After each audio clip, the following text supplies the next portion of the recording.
Dimanapun kau berkiprah, tidak ada masalah. Yang terpenting adalah keislaman dan keindonesiaan. Itu yang harus kau pegang terus. Kata Laprampada kepada Akbar Tanjung Muda. Assalamualaikum warahmatullahi wabarakatuh.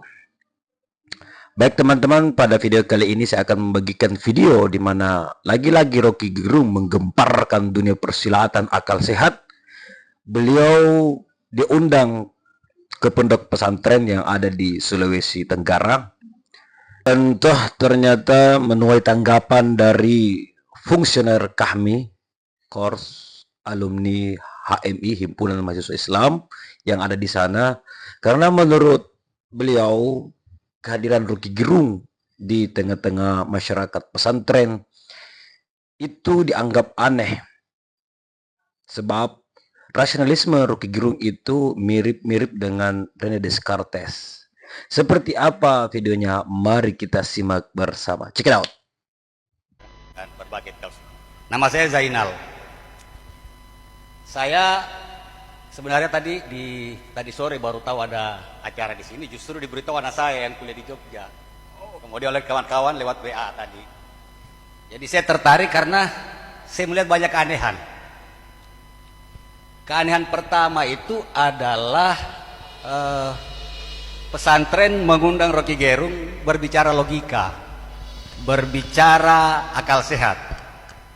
Tadi Bung Rocky menyampaikan beberapa terminologi, ada akal sehat, ada kolbu, ada dan sebagainya. Saya kira kolbu itu Bang Rocky, itu adalah terminologi Quran. Dan konsistensi logikanya, penjelasannya harus dia cari di Quran. Dia tidak sama dengan akal sehat versi Rocky Gerung seperti yang saya baca selama ini. Kolbu, kalau kita bicara Al-Quran, itu hasilnya adalah ulul albab, yang berbeda dengan rasionalisme Bung Rocky Gerung, yang menurut saya lebih dekat ke Descartes kalau saya lihat. Satu. Keanehan yang kedua soal pada tema. Saya tidak tahu siapa yang membuat tema ini. Bagaimana kita bicara akal sehat kaitannya dengan pilkada. Bagi saya itu dua terminologi yang kontradiksi intermedis. Saya tidak pernah melihat ada realitas pemilu yang rasional, nggak ada itu. Di mana? Di planet bumi ini tidak pernah ada pemilu yang rasional. Mau pilkada, mau pilpres di Amerika sekalipun, nggak ada. Karena saya kira memang momen seperti pilkada adalah momen yang paling potensial menyebabkan orang kehilangan rasionalitas. Soal etika, saya juga bingung kalau kita mau berbicara etika, sebab sejak kapan moralitas terwadahi dalam politik Indonesia? Saya belum melihat itu. Itu yang kedua. Dari sini saya coba agak sedikit melebar kaitannya dengan pemilu dan demokrasi, seperti yang saya coba mereview apa yang Bung Rocky pernah sering sampaikan dalam berbagai ceramah di kanal YouTube. Saya pernah mengikuti, mendengarkan ceramah Bung Rocky di satu kelas filsafat, membahas tema tentang agama dan demokrasi. Saya ingat waktu itu dan saya menulis tentang itu. Bung Rocky mengatakan bahwa demokrasi itu adalah permainan orang-orang pintar, sementara agama itu adalah permainan orang-orang, diperuntukkan untuk orang-orang bodoh. Kenapa? Karena agama itu mencari kebenaran ke belakang, sementara demokrasi itu kebenaran ke depan dengan argumentasi yang contestable. Sementara agama itu bentuk primitifisasi. Bahkan Bung Rocky mengatakan bahwa agama itu adalah being yang gagal berevolusi. Jadi ini sekaligus menegaskan tadi soal akal sehat dengan kolbu itu beda. Itu satu. Jadi saya kira itu juga bagi saya problem epistemologi juga. Karena apa? Demokrasi itu sendiri dibangun dari satu asumsi yang sesat sebenarnya. Demokrasi mengandaikan semua orang paham apa yang terbaik bagi dirinya, sehingga diberi otonomi untuk menentukan pilihan sendiri. Di mana realitasnya? Itu nggak ada. Bung Rocky ini kan orang yang paling sering mendungu-dungukan orang. Artinya kedunguan itu realitas. Terus bagaimana kita bisa rasionalisme pada demokrasi? Itu nggak mungkin bagi saya. Saya kira itu tadi yang saya ingin sampaikan. Saya kira memang tadi saya tegaskan kembali bahwa antara pesantren dengan Bung Rocky itu saya anggap aneh karena punya lompatan paradigmatik yang sangat jauh sebenarnya. Orang-orang pesantren ini percaya bahwa penggerak perubahan itu adalah ruh. Sementara Bung Rocky mendalilkan perubahan itu justru pada pola-pola produksi dan distribusi. Jadi bagi saya itu memiliki lompatan, ini keanehan. Ini keanehan yang ketiga. Satu kali lagi, terakhir, saya kira Bung Rocky juga keliru membangun logika tentang income per kapita. Saya kira Bung Rocky tidak cukup paham soal itu. Income per kapita tertinggi di Asia Tenggara ini adalah Brunei Darussalam, tetapi dia negara yang paling miskin. Sementara soal utang, sebentar. Sementara utang yang terbanyak itu, kalau kita bandingkan dengan PDB, itu justru adalah pada Singapura. Singapura itu lebih dari 100% dari PDB-nya. Saya kira itu saja yang saya sampaikan. Saya kira. Sebentar ya, kita dialog akal sehat ya. Iya. Oke. Pak Zainal dari mana, Pak? Saya fungsionaris kami di sini. Oke.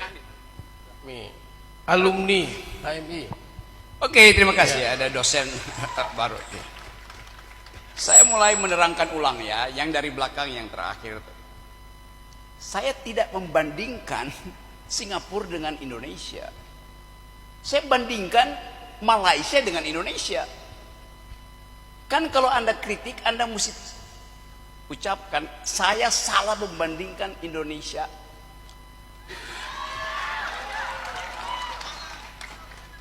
Gini, saya terangin ya. Kan konteksnya saya bilang yang akan bersaing bonus demografi Indonesia dan Malaysia. Oleh karena itu saya pakai data Indonesia dan Malaysia. Kecuali Anda bilang bahwa Pak Rocky salah karena pendapatan per kapita Malaysia itu adalah 17.000. Tidak, tetap 13.000. Tapi kan Brunei 17. Saya nggak bicara Brunei, saya bicara Malaysia. Iya 30.000 kalau saya pakai data Brunei. Saya pakai data Malaysia, right? Oke, yes.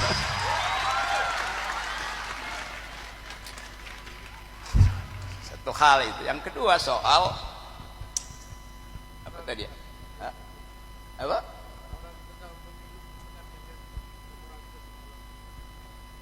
Yes. Semua pemilu di negara Benelux mendekati sempurna karena tidak ada fraud, tidak ada corruption. Anda pergi ke Finlandia, dasarnya adalah indeks korupsi. Kan kita ukur kekotoran politik pada korupsi itu. Indeks korupsi di Finlandia 98. Artinya cara membaca indeksnya, kalau indeks korupsi di Finlandia 98, di Indonesia 37, bacanya begini. Di Indonesia dari 100 orang tinggal 37 yang jujur. Di Finlandia dari 100 orang 98 jujur. Anda pergi ke Butan 100%. Karena itu pintu di Butan itu nggak pernah ditutup, nggak ada yang mau mencuri di situ. Oke.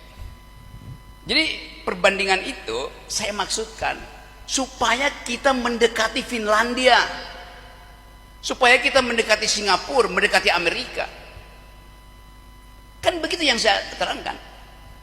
Jadi memang nggak ada yang sempurna. Iya, tapi kita jangan bikin makin tidak sempurna. That's the logic itu. Bagaimana misalnya kalau 2 minggu depan indeks korupsi kita tinggal 32. Itu tidak membuktikan bahwa tidak ada negara yang sehat demokrasi ya. Pak Zainal sebentar, biar Pak Rocky bicara. Gini ya. Kan tadi Anda menerangkan tidak ada negara yang betul-betul sempurna, tidak korup, ya.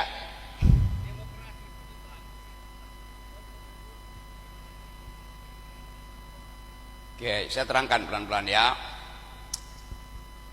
Pertama kali kita belajar demokrasi dari Republik Athena. Oke. Bagaimana demokrasi di Athena dilakukan? Perhatikan ya. Di situ tidak ada kompetisi. Di Athena, anggota DPR itu diundi.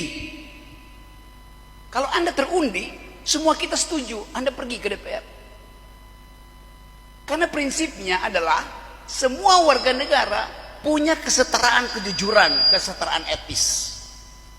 Jadi dari awal demokrasi justru mengandalkan kejujuran manusia. Salah data Anda. Awal demokrasi adalah prinsip primus inter pares. Hanya boleh diundi. Kalau saya malas pergi jadi anggota DPR, diundi aja tuh. Dia yang terpilih, saya percaya dia akan mewakili saya. Kalau you terundi, semua kita percaya you akan mewakili kita.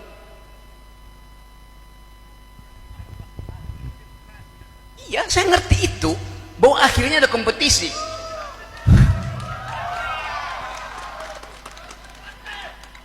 Tetapi genealogi dari demokrasi adalah asumsi bahwa semua orang jujur. Ada ketidakjujuran, deception. Ya memang itu. Prinsip dalam demokrasi bukan pemerintahan dari, oleh, dan untuk rakyat. Prinsip demokrasi di awal adalah the government of reason through the government by the people. Pemerintahan akal melalui pemerintahan orang. Itu dasarnya tuh. Oke, 3 kesalahan ya. Satu lagi yang terakhir, soal kolbu. Sebagai sesama ulul albab, saya terangkan tadi bahwa Eropa itu hanya mengenal reason dan passion. Maka saya tambahkan, Islam punya fakultas ketiga, namanya kolbu. Terus Anda simpulkan, saya samakan kolbu dengan reason. Loh, justru saya tambahkan kualitas ketiga.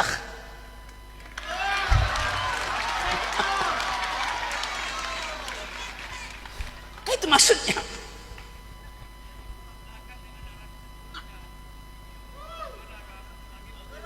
Saya sebutkan, memang betul saya sebutkan itu, saya terangkan ya. Oke, sekarang agama memang tiba pada mereka yang dungu. Tidak mungkin nabi-nabi itu membawa keyakinan baru kalau di situ udah ada peradaban.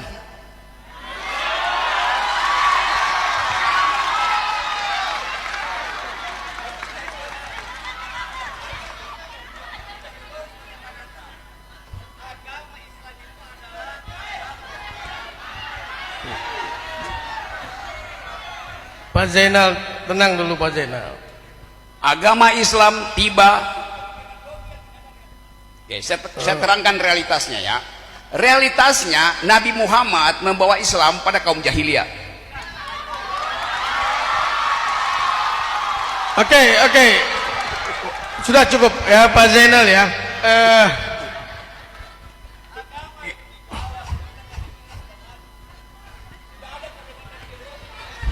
Tidak.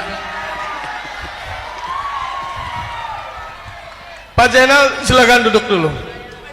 Enggak, Anda silakan duduk. Saya moderator di sini. Anda duduk.